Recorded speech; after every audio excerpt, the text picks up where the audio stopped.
Tech Audio Challenge. You have a first-person 3D game that your player can freely explore. In your game are 4 rooms the player can choose to enter in whatever order they please, with access via a hallway maze. Each room has its own looping music cue that plays locally. Until the player enters a room, the maze has no music, only ambient sound design. After the player completes a task in one of the rooms, a playlist of musical motifs based on the music cue from that completed room will unlock and loop in the maze for the rest of the game. This motif playlist will grow in size as the player navigates the rest of the game and completes more tasks in the remaining rooms, unlocking new music in each room. For context, this game is a memoir of my time in Berkeley and the music I composed in certain classes represented by the 4 rooms. So, to recap, we have a dynamic maze music system with nested playlists, 4 static room music systems, and a player that controls everything. Naturally.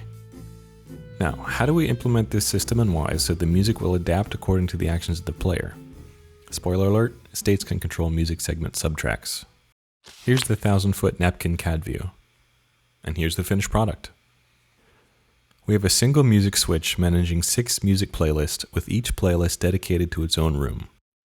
4 main rooms, the maze, and a final room for the ending.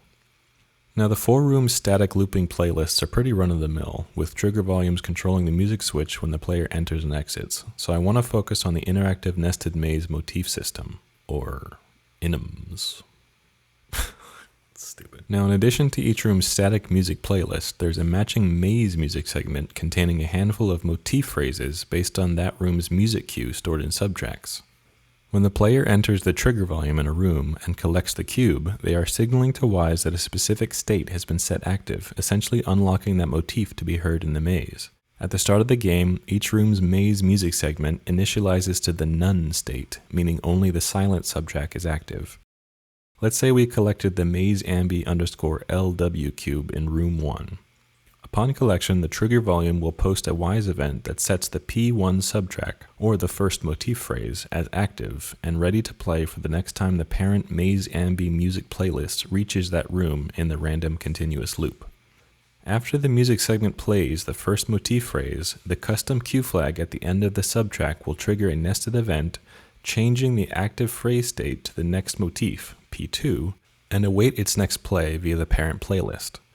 Each subsequent motif phrase subtrack has its own custom cue flag, essentially making the music segment act as a nested sequence container controlled by the cue flags and phrase states. Alright, that was a lot of information. Let's see it in action.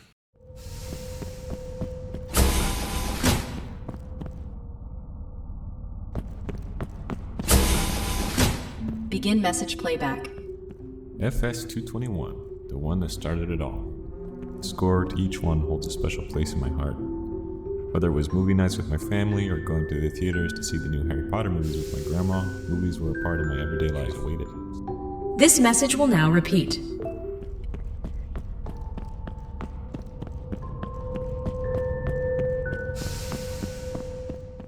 Success! Try adding this to your own systems and let me know how it goes. Cheers!